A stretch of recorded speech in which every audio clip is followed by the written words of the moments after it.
Hey, hey, hey. Oh, hang on. There I am. One day, I will perfect the technology. Until that day, it commands and controls me. Oh, thank you ever so much, guys, for coming along. Hi, Chase. Hey, Duncan. And the Gamer Man. It's really great to see you. Thank you very much. Now, when I said there's some news, I didn't want you to get too excited. It's kind of general news. But, you know, I might have some rock news later. Who knows? So, just a straightforward news show tonight. I haven't got anything game-wise or interview-wise planned. But as some of you may have seen from a tweet earlier today, I might have something interesting coming up in the near future. So stay tuned. May not tell you about it this evening, or this afternoon, or this morning, but soon. So, as I've said, we're just going to do some news today. We've got about five different items, which is a little bit more than there have been of late. But let's get stuck in. New for me. None of this is scripted tonight. Normally, there's a little few notes, but I'm winging it tonight because I need to. I've got to get into the swing of doing what everybody else does in their channels. So, winging number one, episode number one of Winging. Right, news number one. So, a lot of you saw this yesterday and today. I know some people didn't see this, but it's an interesting observation. It was made yesterday that on the news of the new Pro deals, there was one indeed that was discounted, NBA2K20, and I believe it was about $19 in the States. And then we in Europe started to notice that it was significantly cheaper than that. And in fact, as you can see from that tweet there that I popped up this morning, £2.40 in the UK. That's a massive 90-odd% discount. In the rest of Europe, it was similar, whatever the euro equivalent of the pound is at this moment in time.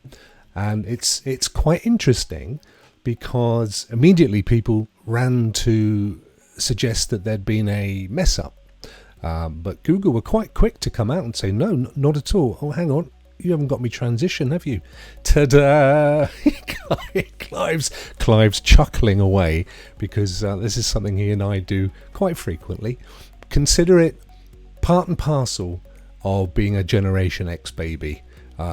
Sometimes the cogs don't always grind together in the right way. The teeth do, but that's an age thing. So anyway, that was my tweet, and the point still remains. It was considerably cheaper than what we had seen advertised on the Stadia blog. So the message went around. There must have been a mess up. Turns out, no, not at all. And in fact, Google actually said that there hadn't been an error and that they had discounted it considerably lower in Europe. Now, some speculation. The point is, I guess, that basketball is not maybe as popular in Europe. It has a following, and there are pro teams in most of the large European capitals, but it's certainly not as big as it is in the States or even Japan, where I believe it's got quite a huge following. I think the Japanese are quite largely into some of the more indigenous American sports like baseball and obviously football.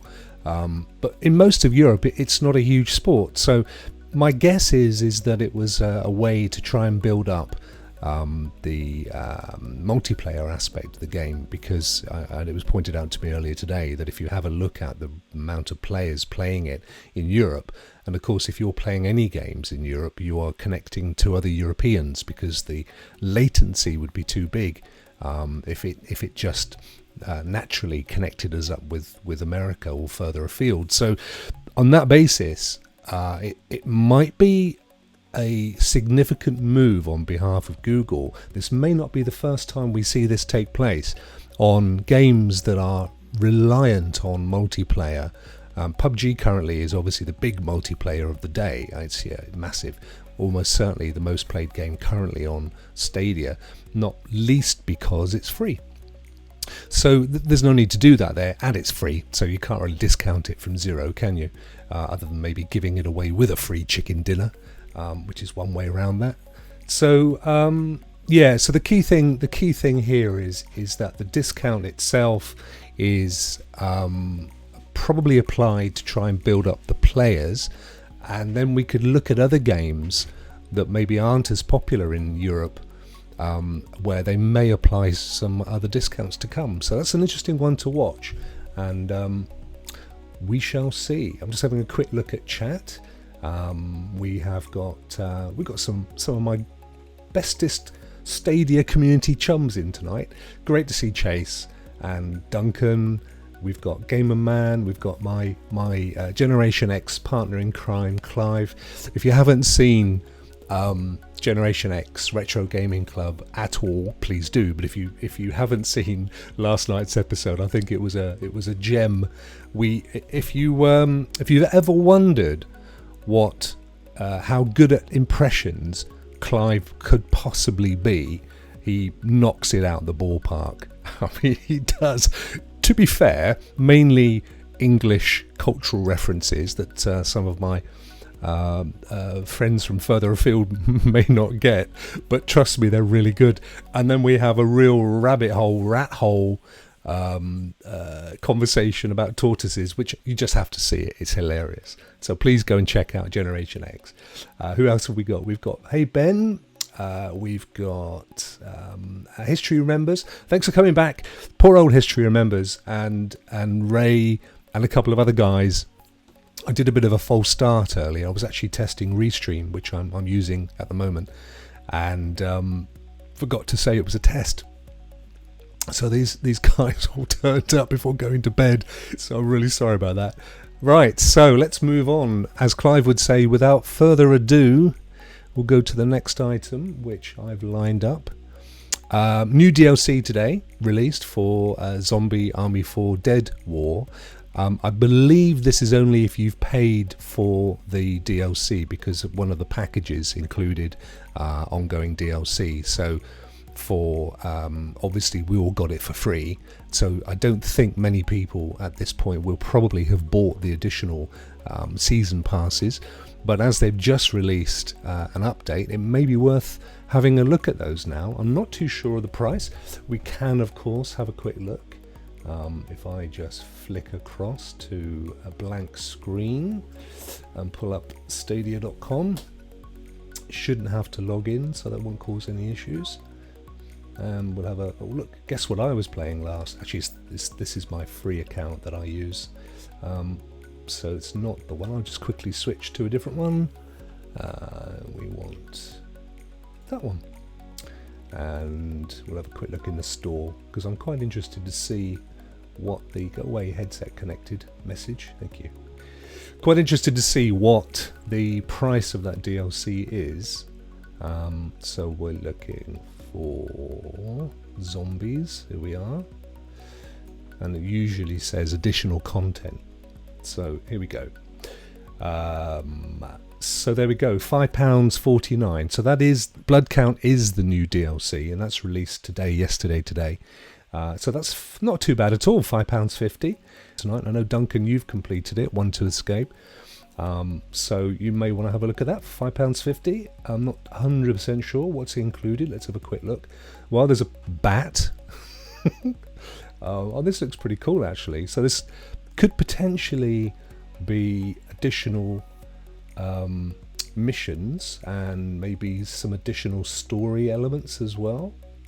I mean, it's pretty graphics, isn't it? It doesn't really tell you much. But for £5.50, Transylvanian Undead SS Cultists. You say that with a mouthful of cotton wool. These are the least of your problems in this brand new campaign mission for Zombie Army 4. Break into an abandoned castle, unravel the mysteries of the occult, and drill deep into the crypt's darkest secrets. This content is included with the purchase of the Zombie Army 4 Season Pass 1, which of course nobody bought because the game was free. But no zombie tortoise. I think there should be a zombie tortoise, Clive. You've got to watch Generation X. I mean, I know I'm flogging it, but it's honestly very funny. So that's your Zombie Army. for £5.50, I'm definitely going to be buying that as soon as I've finished the main campaign, which I've been struggling with actually on my own. I'm usually really good on solo, but it's them old zombies take over, don't they? So, next up in our story this evening is actually a whole bunch of other cloud news, which I couldn't be bothered to create separate slides for. What the heck? Starting with Amazon Game Studios. Now, they are, as those of you that have been keeping up will know, they're releasing their first big release, Crucible, on May the 20th. So that's only next Wednesday, I think it is. Next Wednesday. Now, the reason I wanted to cover this was that this is the first time they've shown some real gameplay. What I find interesting with this is how much it looks like other titles. So let's choose, I think it's Harvester. Hopefully this will come across okay, because I've got it in a window capture, which in OBS, as most people know, is not the best place to do this. We'll turn the main theme off.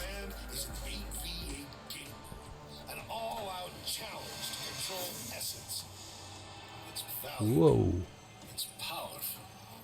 And it's hard to get a hold of. We pull it out of the planet with these huge essence harvesters. And you need to control those harvesters. Sorry, that was too big. Harvester command, your goal is to gather essence faster than the opposing team. Your score... Let's turn the sound down, because you're probably getting all of this, aren't you? Actually, you're not. Okay, we'll let it carry on. What I was going to point out, which is the thing that I spotted, is this looks to me like Gambit on Destiny, or very close to it. Graphically, it reminds me of Anthem, but this particular gameplay, and to be fair, in this article, which is on a website called bleedingcool.com, they are showing a series of different videos, which are all different modes within Crucible. But this one just struck me as being so Gambit-like. I'll let it play on so you can see what I mean. Hopefully you can see it. Small screen. The more you hold, the more your score goes up. There's 8 hunters to a side, and the first team to 100 wins. Of course, picking off members of the opposing team doesn't hurt either. With objectives all over the map, you'll be skirmishing constantly. Think about the sort of squad you want at your side. Capturing harvesters doesn't mean anything if you can't defend them. Good luck, Hunter. Now go get that essence. It even sounds like the dude. It even sounds like the dude from Gambit. It really is, Clive, isn't it? I mean, it reminded me of Gambit and the drills as well, which I've forgotten the name of that whole thing that's going on in Destiny, which I just think it's okay. Fair point. You're sat there, you're trying to come up with a multiplayer game. You're gonna, there's no such thing. I was always told there's no such thing as a unique idea. Every idea is an evolution of somebody else's idea, right? But that's kind of blatant in my book. And I know, I haven't read the articles, but I've seen headlines that have said that people are largely disappointed over the initial gameplay that they've had exposure to. So that's one to watch. And it'll be a shame for Amazon if it doesn't get very well received, because, of course, it's their first big title coming out, and the kind of precursor to what we believe will be the genesis of Project Tempo, their cloud platform. So one to watch, May the 20th. I believe that it is free. I may be wrong, but it's only available on Steam, and it's been designed by and large to integrate well with Twitch. So yeah, that's a definite one to watch. Also in other cloud news, I mentioned this on big shout out to Chase and to Eddie, Ready Player One. They both they kind of relaunched Stadia Talk last night, and it was actually really, really good. They had Ash and a guy called Kai, and it was it was a bit later. It was very late for us. I think it was about 1:30 in the morning UK time, and a bit later in the States as well. But it was great because that's a great time to just kind of relax and be yourselves. It almost makes me think about another show that's coming up in a few days' time called, I can't remember what it's called, Rokk Stars something the night. Wonder what that's all about. Have to watch and see, won't you? But this Mainframe, this is a really interesting new title that is, as I'm currently under development. It is getting a massive amount of interest in the trade, in the gaming industry. They're a Nordic outfit. I believe they're based in Finland and Iceland, Helsinki and Reykjavik. There's not a lot known about this. There have been no screenshots, no graphics released. I mean, I don't know whether these are. I think these are stills that you can see on their website. We might have a look at that in a second. Not a huge amount, but there's been some fairly sizable investment. I mean, $8 million in a Series A round, which is essentially where you get enough money to it goes beyond the first installation of cash, and then there's a chunk of dosh that goes in, and Series A investors tend to look to come out quite quickly, and but they only invest in projects that they think will be of great interest to the bigger fish likely to come along. So 8 million is not to be sniffed at. It's not hugely more, to be fair, than Stadia invested in Crater, as we know, which was around $5 million. So it's still a significant amount of dosh.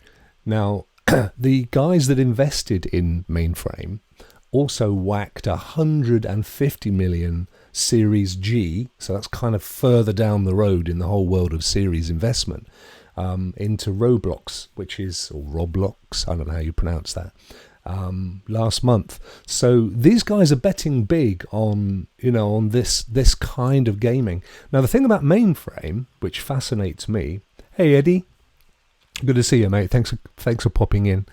The interesting thing about Mainframe is it's exclusively a cloud-based game.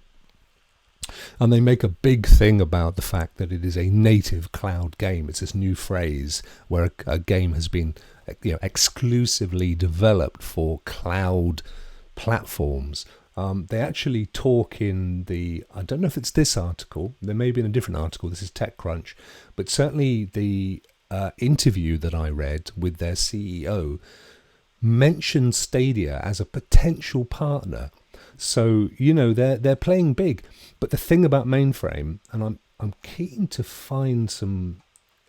We're going to have a quick look at their website. I think I'm keen to show you, because what it is in essence is a massive multiplayer online scenario, one with virtually infinite scale, which is of course something that we have assumed for a while. Google themselves Stadia themselves, are involved in developing.